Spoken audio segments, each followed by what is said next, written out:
이슈를 알기 쉽게 풀어드립니다. 대한민국 경제 고수와 함께 투자의 맥을 짚는 KBS 1라디오 경제쇼. 진행의 성기영 아나운서입니다. 지난 일요일 정부가 2030년까지 수도권에 135만 호의 주택을 공급하겠다고 발표했는데요. 한국토지주택공사인 LH가 수도권 공공택지를 직접 개발 시행하는 방안에 대한 회의적인 반응부터 또 5년간 수도권 135만 가구 주택을 공급하는 것에 대한 실효성 논란까지 벌써부터 여러 평가가 나오고 있던데요. 자, 97 주택 공급 대책에 대해서 오늘 자세히 짚어보는 시간 가져봅니다. 최상욱 커넥티드 그라운드 대표 스튜디오에 모셨습니다. 반갑습니다. 예, 안녕하십니까? 안녕하세요.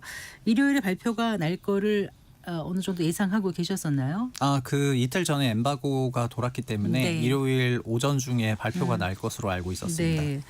이재명 정부의 첫 주택 공급 확대 방안이 나온 거잖아요. 네.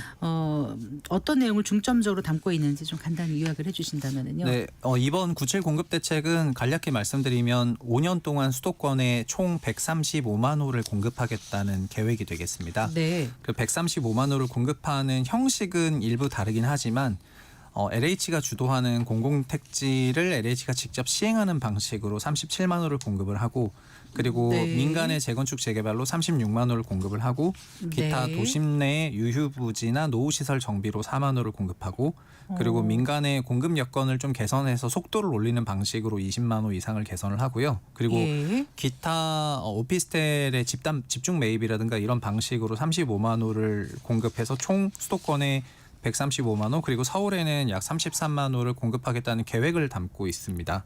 2030년까지. 예. 네. 그러니까 공급을 한다는 게 약간 애매한 게 공급을 한다는 거가 그거를 좀 기준이 말씀드리면 뭐죠? 그걸 네. 말씀드릴게요. 네. 그러니까 일단 그 공급에 대한 기준이 이번 대책에서는 착공으로 바뀌었는데요. 네. 주택에 대한 그런 여러 가지 공급 단계적인 기준은 네. 인허가가 있고 착공이 있고 네. 분양이 있고 준공 및 입주가 있습니다. 네. 그래서 문재인 정부 때의 공급은 입주였는데 네. 윤석열 정부가 되면서 주택 공급 기준이 어떻게 바뀌었냐면 인허가로 바뀌었었어요. 그래서 인허가는 실제 주택 착공이 된 것이 아니고 네. 정비 사업 같은 경우에는 사업 시행 인가를 받으면 인허가다 보니까 그게 인허가군요. 네. 정비 사업은 사업 시행 인가가 인허가고 일반 경우에는 결국 사업 시행 인가를 받아야 되는데 비정비 사업은 그 뒤에 뭐 관리 처분 인가가 이런 게 있지 않기 때문에 그래도 네. 인가 받고 나면은 공급이 좀 되지만 네. 도심 내 정비 사업은 인가 받고도 하세월이거든요. 그런 경우가 비일비재하죠. 예, 네. 그렇기 때문에 인가라는 게 주택 공급의 실제 기준이 될 수 있냐라는 논란이 3년 전에도 있었는데 네. 그때는 5년간 전국 기준으로 270만 호를 인가 기준으로 내겠다고 하니까 그 네. 얘기를 시장에서 해석한 거는 네. 그렇다면 입주가 작은 것이 아니냐. 종전 정부에선 준공 기준으로 봤었는데 네. 입주가 작은 것이 아니냐라는 지적이 있었던 거고요. 네. 이번에 국토부에서는 종전 중부는 그러면 윤석열 정부 문재인 전에는 정부 그때는 준공 기준이었어요? 네. 근데 지금 볼 때는 네. 다시 또 착공 기준으로 또 바뀌었거든요. 예. 왜냐하면 여전히 준공 기준으로는 작은 거고 네. 착공 기준으로 그래도 좀 현실적으로 바뀌었다고 생각은 해요. 왜냐하면 네. 인허가보다는 착공이라는 게 3년 후를 생각했을 때는 그래도 어느 정도 구체적인 예상이 되는 물량이기 때문에 네. 착공 기준으로 이번에 바꿔서 발표를 했습니다. 착공이 그러니까 이제 첫 삽을 뜨는 거가 착공인 네, 거죠. 착공계를 내 가지고 네. 신고가 되게 되면은 그게 네. 통계에 잡히게 되는데 그거를 기준으로 공급이라는 거를 잡게 되었습니다. 2030년까지 수도권에 135만 호의 주택이 착공이 들어가게 하겠다는 예, 게 맞습니다. 정부의 네. 이제 목표입니다. 예, 맞습니다. 그런데 이제 여기서부터 네. 벌써 지적이 나오는 겁니다. 뭐요? 비수도권은 뭐냐 이겁니다. 지난 윤석열 정부에서 원희룡 장관 체제에서 8월 27일에 공급 계획을 내었을 때는 네. 전국 5년 270만 호였습니다. 그리고 수도권이 158만 호, 비수도권이 112만 호였습니다. 네. 이번에 김윤덕 국토부 장관 체제에서 5년간 로드맵이 나왔는데 수도권 135만 호가 나왔습니다. 네. 비수도권은 안 나왔어요. 다음번에 내놓을 건가요? 이제 나와야죠. 네. 이제 그 냉정하게 이제 얘기를 하자면 그래서 공급 대책이 나왔음에도 불구하고 어떻게 보면 새 정부 첫 번째 공급 대책인데도 불구하고 수도권 중심적으로만 공급 대책이 나왔기 때문에 네. 비수도권 전반적으로 어느 정도 규모가 공급될지에 대해서는 아직 그런 계획이 없다고 이제 볼 수가 혹시 있을 것 전국의 같고요. 미분양이나 이런 게 비수도권에 많이 있으니까 거기에는 공급을 지금 확대하는 방안을 발표할 필요가 없다라고 판단한 건가요? 그거는 이제 수급 밸런스 상의 이유고 네. 우리나라는 장기 중장기 주택 수급 계획이라는 계획이 그렇죠. 있는데요. 그게 2023년부터 2032년까지의 그 주택의 수요 예측을 담고 있습니다. 네. 그 수요 예측에 기반했을 때 이제 한국에서 적정하게 공급돼야 되는 양이 있는데 네. 그거 대비 지난 3년간 연간 9만 호가 미흡했다는 겁니다. 아하. 그러니까 수도권 기준으로는 25만 호가 공급돼야 되는데 네. 누적으로는 평균 15.8만 호가 공급됐기 때문에 네. 9만 2천 호가 부족했다. 그래서 예. 이번 새 정부의 공급 계획에서는 종전 3년의 실질 대비 11만 2천 호씩을 더 늘려가지고 네. 이제 5년간 135만 호를 하겠다는 게 수도권 계획인데요. 아. 근데 그런 방식으로 비수도권도 다 수요 예측치가 있는 상태거든요. 네. 그런데 비수도권 공급 계획에 대해서는 이번에 또 포함이 안 됐기 때문에 좀 네. 아쉬운 부분이라 할 수 있죠. 네. 자, 그래서 주요 골자를 말씀해 주셨는데 지금 그 공급 대책에 대해서는 어떻게 그 평가를 해 주시겠습니까? 그래서 이 공급 대책이라는 게 어느 날 갑자기 나온 것이 아니라 같은 부처가 계속해서 내왔었는데 시장에서는 자연스럽게 지난 정부 때의 공급 대책 또 그 지지난 정부 때의 공급 대책의 연장선상에서 이번 공급 대책을 해석하고자 하는 거거든요. 근데 지난번 공급 대책은 기준도 애매하고 그다음에 체감화되는 그런 수치도 없었을 뿐더러 실제 착공 물량은 목표 대비 거의 40%에 불과할 정도로 굉장히 미흡했었기 때문에 네.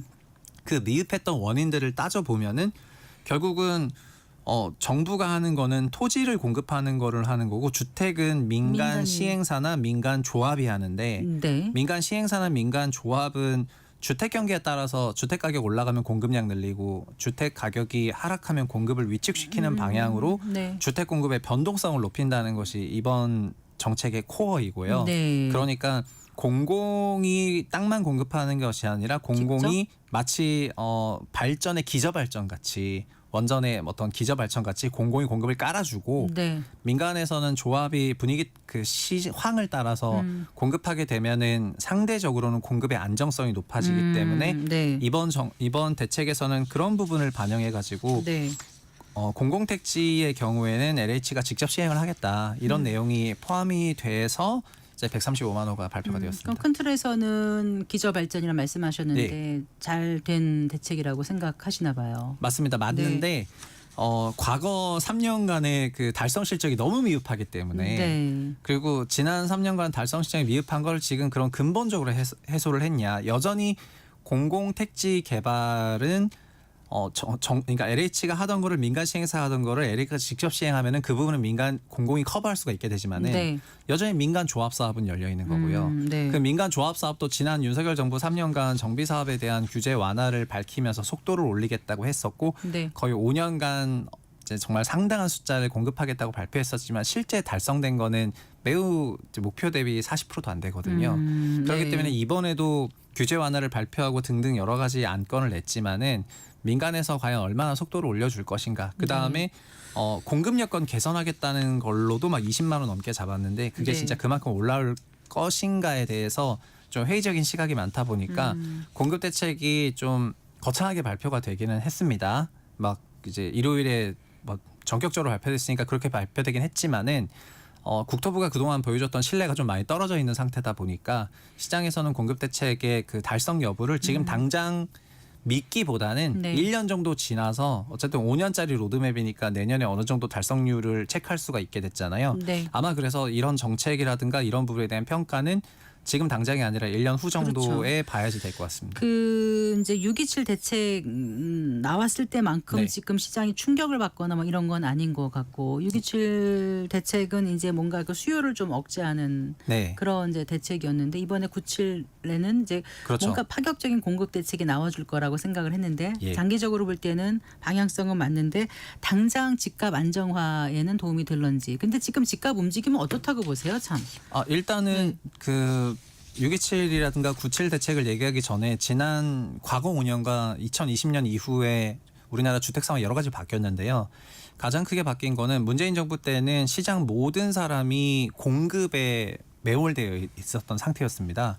그래서 국토부 장관을 포함해가지고 모든 부처의 보도자료에 우리 공급이 많다, 입주가 많다. 이런 방식으로 입주는 충분하다, 과거 평균보다 더 높다라는 그런 보고서가 나왔었고 그런데도 가격이 올라갔기 때문에 네. 시장에서는 공급이 부족하다 이러면서 서로 공급 가지고 싸웠었습니다.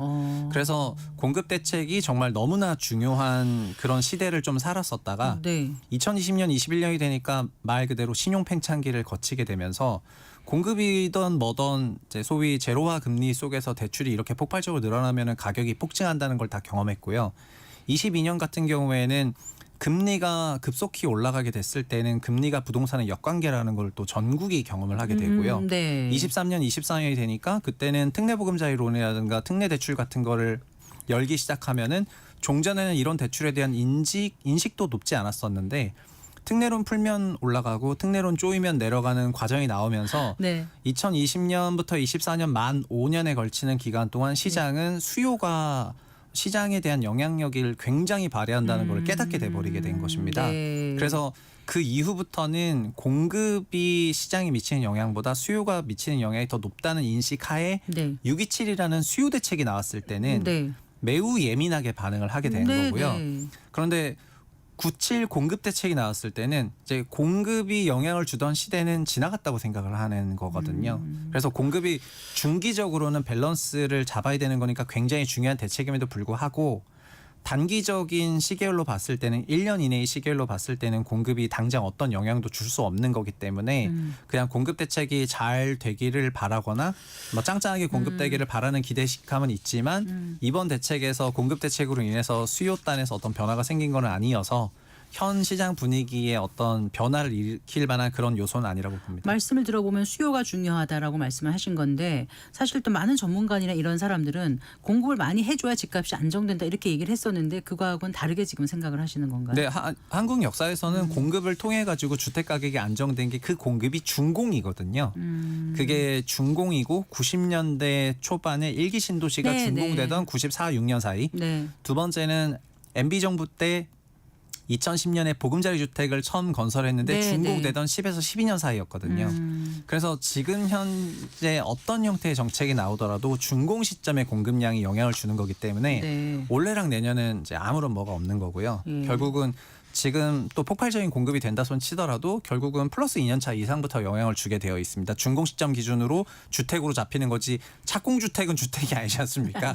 그렇기 때문에 결국은 입주량이 많아져야지 되는 거고요. 네. 그 입주량이 많아져야지 그래도 공급 효과가 있다. 이렇게 얘기할 수가 있겠습니다. 참 이 주택은 어려운 것 같아요. 그런데 이제 지금 LH가 직접 시행해서 공급하도록 한다는 게 이번에 이제 눈에 띄는 건데. 네, 그게 가장 큰 변화 중에 하나입니다. 예, 근데 실제로 LH에 대한 어떤 시각이 조금 불신이 많죠. 지금 현실적인 제약도 있고 네. 적자도 많고 과연 시행을 민간 시행사처럼 할 수 있는 그런 어떤 인적 자원이라든가 어떤 시스템이 갖춰져 있는가 여러 가지 의문들을 제기하더라고요. 네, 네. 저 개인적으로는 LH는 LH 시행 시대에 적합한 기관은 아니라고 생각을 하고요. 네. LH는 과거 그 소위 전두환 행정부 시기에 그 택지개발 촉진법을 적극적으로 추진하기 위해서 고안된 공공기관으로서 택지 수용을 전폭적으로 수행을 하고 그리고 그 택지를 민간 시행사에게 매각하는 일에 특화되어 있기 때문에 네. 직접 시행을 하는 거에는 비특화되어 있는 기관이고 비특화. 예. 네, 그래서 전문성이 없고 한마디로 말하면은 그래서 그거를 갑자기 하라고 해서 잘할 건 아닙니다. 네. 그런데 LH가 시행한다는 거의 의미는 LH가 시행이라는 행정을 한다는 것이 아니고 LH가 종전엔 땅을 민간에게 매각을 했는데 지금은 매각을 하지 않고 토지주로서 네. 시행사를 보통 토지주라고 하거든요. 그래서 토지주가 시행 주체로 들어가고 네. 시행이라는 행정 업무는 그 시행 대행사 기능을 네. 갖고 있는 네. 회사들이 수행을 하게 될 것입니다. 네. 그래서 그 시행 대행사에서는 민간 전문 인력들을 구축한 프로젝트 리치가 될 거라고 생각을 하고요. 네. 그리고 그렇지만 LH가 토지주로서 토지를 매각한 것은 아니기 때문에 자기 땅을 개발한 거니까 어쨌든 뭔가 시행사가 되는 속도는 거죠. 좀 빨라질 것 같아요. 저는 개인적으로 속도뿐만 아니라 일단 인허가적인 측면에서 공공이 인허가를 내는데 공공이 시행하는 거니까 인허가 네. 프리패스고 그리고 단계가 줄어들면 뭔가 분양가도 좀 낮춰질까요? 어떨까요? 기본적으로 모르겠습니다. 토지를 매각하는 형태가 아닌 형태가 된다면은 네. 분양가라는 거가 비싼 거는 건물 가격이랑 그 토지 가격이 같이 있기 때문에 네, 분양가가 네. 비싼 건데 네. 토지 임대부 분양이 되는 형태가 되면은 그 부동산에 대한 완전 소유인 건 아니거든요. 그러니까 건물에 대한 그 소위 50년이든 100년이든 그 사용권을 받게 되는 건데 네. 현재의 저희 민법상 소유권은 그냥 영원히 갖고 있는 거잖아요. 근데 그런 건 아니기 때문에 가격은 당연히 차이가 날 수밖에 없고 네. 현 총 소유권을 넘기는 방식의 분양보다는 가격이 당연히 낮겠습니다. 네. 그래요. 네. 그리고 이제 뭐죠? 그 그 유휴부지라든가 네. 뭐 이렇게 그런 그 내용은 네. 이제 소위 학교 부지나 네. 아니면 서울 안에는 여전히 그 약간 소위 비어 있는 놀고 먹는 땅들이 좀 있습니다. 그래서 그런 땅들을 원래부터 개발할 생각들이 있었는데 네. 학교 부지와 노후 부지 그리고 장기 임대주택인데 너무 노후화돼가지고 재건축 필요한 네네. 물량들이 있습니다. 그런 걸 묶으면은 5년 4만 호 정도 되는데 근데 장기 임대주택 현재보다 그러면은 용적률을 가구수가 높여서 순증이 될 수 있어요. 맞습니다. 만약에 2천 가구면 이제 5천 가구를 만들겠다는 거거든요. 네네. 근데 그것도 80년대 말부터 했는데 오래되다 보니까 재건축을 할 때가 됐는데 하면서 가구수를 늘리는 거군요. 맞습니다. 거기도 네. 용적률 증폭을 해가지고 가구를 늘리게 되는 거고 학교 부지도 통폐합이 되면서 비는 학교 부지가 있다 보니까 이런 거를 개발하겠다는 건데요. 근데 아쉬운 거는 이것도 생각보다 작았습니다. 그러니까 그게 좀 제한적이라서 그러면 과연 5년 동안 수도권에 30몇만 호 이렇게 공급한다는 게 네. 땅이 어디가 가능한 건지 그린벨트를 푼다는 건지 노후시설 유휴부지 쪽으로요. 그러니까 135만 호 공급하는 건데 네. 3기 신도시를 포함한 공공택지는 37만 호예요. 네네. 그래서 그 37만 호는 이미 2018년부터 계획됐던 3기 신도시 물량이 계속해서 오는 건데 지난 정부 3년 동안은 6만 호밖에 공급이 안 됐어가지고 네, 네. 이번 정부는 연 7만 호씩 공급하겠다고 해서 5년간 37만 호를 이제 유지하겠다는 생각이고요. 네. 말씀하신 3기 신도시류는 다 여기 들어갑니다. 네. 근데 이거 말고 도심 내 도심 내. 주택 공급을 예, 위해서는 유휴부지나 나대지나 노후시설물이나 유휴시설물들이 있어야 되는데 거기에는 학교도 있고 청사도 있고 여러 가지 물량들이 있습니다. 그런데 그 물량들이 이번에 처음 발표가 됐는데 그게 3만 8천 호밖에 안 됐어요. 네. 그래서 생각보다는 적었다고 평가를 받고 있습니다. 왜냐하면 국정위에서 이거를 처음 논의할 때도 그냥 주민센터 위에 집만 지어도 15만 호다 이런 말이 나왔었거든요. 그런데 실제로 학교 부지와 뭐 유휴부지는 뭐 하지만은 뭐 주민센터든 경찰서든 이런 건 다 빠져 있기 때문에 네. 여기서 3만 8천밖에 못 나왔고 그래서 경찰서 아쉬운 부분이 위에 큰 지으면 부분이죠. 어때요? 생각을 안 그거를 해봤네요. 현재 준공업 지역이나 이런 네. 용적률 800% 지역에 예. 용적률 150%로 청사들이 다 차지하고 있기 때문에 그거를 복합 건물을 건설하게 되고 소위 동선 분리를 하게 되면은 공공과 민간 이용하는 건물 간에 복합적으로 돌아가는데 설계하는데 문제가 없는데요. 네. 현재는 그런 것들이 뭐 행안부 소재든 경찰 소재든 군부대 소재든 이런 부동산들이 많이 있기 때문에 네. 그냥 국토부에서 할 수 있는 그런 공급 계획을 낸 것 같고요. 이번에는 타 부처와 전향적으로 섞어가지고 공급 대책을 서울 도심에 냈다면 좀 더 많이 나왔었을 것 같거든요. 네. 그래서 국정이 발표했던 그 가상의 계획이지만 15만 에도 미달하는 3.8만 호가 나왔으니까 도심 내 네. 주택 공급 숫자는 조금 부족한 것 같다. 그래요. 그리고 이제 그 토지거래 허가 구역을 지정하는 지정권자를 뭐 확대하는 네. 그것도 담겨 있던데. 이제 9.7 공급 대책은 공급과 공급 외 대책으로 구성되어 있는데 공급 외 대책들이 시장에 더 높은 관심을 받았습니다. 예. 왜냐하면은 결국 이게 수요 대책이었거든요. 예. 그래서 수요 대책으로 나왔던 게 그 대출 규제를 좀 더 예, 강화하는 예. 거. 그다음에 주택 매매 사업자와 임대 사업자에 대한 네, 대출을 더 강화하고 네. 또 토지 거래 허가 구역에 대한 지정권자가 지금 시도지사인데 그거를 국토부 장관으로 네, 네. 변경하는 거. 변경이에요? 추가하는 게 완전 국토부 변경? 장관이 이제 지정 권한이 생기시는 거죠. 생기는 거죠. 그러면 서울시에서 서초, 강남, 송파, 용산만 지정한 상황이지만 네. 국토부 장관이 동일 시도에 대해서 네. 다른 구역을 국토부 장관이 지정할 수가 있습니다. 서울시장 아니라도. 소위 장관 토어제 시대가 된 겁니다. 네. 그런 부분이랑 그다음에 자금 조달 계획서 강화하는 거 그리고 부동산 감독원 같은 조사 감독 기관을 만들어 가지고 네, 네. 여러 부처가 합의로 조사하겠다고 하는 내용들이 나왔는데 이런 것들이 약간 수요를 옥죄는 내용들에 해당이 되고 네. 1주택을 갖고 계신 분이 전세 대출을 받을 때 전세 대출 한도를 좀 더 줄인 거 이런 것들이 다 수요 대책이 되거든요. 네. 그래서 내용은 크게 보면은 순수 공급 대책과 그다음에 수요 대책으로 나눠져 있었는데 네. 시장은 수요에 대한 예민성이 높고 네. 공급에 대해서는 다소 둔감한 상황이기 때문에 135만 원 공급이 나왔음에도 불구하고 좀 둔감하게 반응을 하고 있고 수요에는 예민하게 반응하고 강남 있습니다. 3구 용산 뭐 등 이렇게 좀 이제 급등할 우려가 있는 지역에 대해서는 뭐 30억 이상의 거래에 대해서는 들여다보겠다. 이거는 국토부 발표가 아니고 국세청 발표인가요? 네, 다른 건가요? 그거는 네. 앞으로 국세청에서는 그 소위 증세를 하면 징수를 하면은 좀 성과 인센티브가 돌아가는 시스템이기 때문에 네. 그래서 아마 그런 거는 더 많은 발굴이 있을 것 같고요. 네. 그리고 지금 자금 조달 계획서도 디테일해진 거가 원래는 자기 주담대랑 신용대출만 있는데 네. 주담대, 신용대출, 사업자 대출, 네. 해외 금융기관 대출로 2개가 추가가 되었고요. 그래요. 그다음에 부동산 처분대금만 있었는데 부동산 처분대금, 주식 처분대금, 가상자산 처분대금, 코인 가상자산이 들어가요? 처분대금도 그것까지. 이제 자조서에 넣게 되어 있습니다. 네. 그러니까 주택을 사는 데 있어서 자금 조달 계획서를 종전보다 더 빡빡하게 써야지 되고 네. 그리고 그 자금 조달 계획서가 조금 이상할 것 같으면 이제 감독원에다 달라붙겠다는 자금 조달 계획서를 거잖아요. 자조서라고 하군요. 예, 저는 좀 그거를 잠깐 자소서로 들어가지고. 자조서라고 하는데 자금 조달 계획서가 어쨌든 17년부터 만들어졌는데 이번에 가장 좀 센 형식으로 그렇군요. 개정이 되거든요. 어쨌거나 그게 좀 부담스러운 분들은 주택 매매 이런 걸 좀 덜할 유인이 생길 것 같아요. 예, 그게 20년, 21년에 어느 정도 세게 나갔었냐면은요. 네. 원래 사는 사람만 자금 조달서를 내야 되잖아요. 네. 근데 파는 사람한테도 넌 살 때 어떻게 샀어? 이걸 까지 물어봤어요. 과거로? 그러니까 2세대를 물어봤거든요. 아. 그럼 파는 입장에서도 자기가 산 것까지 꺼낼 줄은 몰랐는데 네. 자기한테 내가 불편한 어떻게 거죠. 샀는지 다 꺼내라고 하니까 그것도 좀 쉽지 않아서 그래서 저 개인적으로는 감독원의 등장과 함께 자금 조달 계획서가 강화가 되었기 때문에 시장이 냉각될 요인은 충분할 것 같고요. 네. 다만 그냥 펀더멘탈하게 공급이 효과를 주기에는 다소 시간이 남아 있고 그리고 네. 수요단에서는 행정 절차가 타이트해진 거지 막상 금융 대책이 심화된 것은 아니기 때문에 네. 6.27 대책과 같은 그런 시장의 그 냉각은 없을 거로 보고 있습니다. 혹시 앞으로 일각에서 집값이 뭐 들썩일 경우에 일부에서 세제 정책이 추가로 나올 가능성에 대해서는 어떻게 보십니까? 세제는 올해는 이제 그 이미 논의 시점이 다 지나갔기 때문에 내년 기준으로는 세제 정책이 나올 가능성이 높다고 생각해서 올해는 아닐 것 같고요. 네. 11월은 너무 짧게 남았고요. 그리고 내년엔 세제 정책이 크게 논의가 될 것 같습니다. 그리고 전체적으로 그 금융 대책이 이제 수요가 한번 나오니까 공급이 나온 건데 네. 공급이 지방까지 포함해서 미진했기 때문에 지방 공급 미진한 부분을 캐치업하는 내용이 나와야 될 것 같고요. 네. 그 다음에는 다시 수요 정책이 또 나오는 시대가 될 것 같습니다. 알겠습니다. 오늘 말씀 잘 들었습니다. 예, 고맙습니다. 감사합니다. 네, 최상욱 커넥티드 그라운드 대표와 얘기 나눠봤습니다.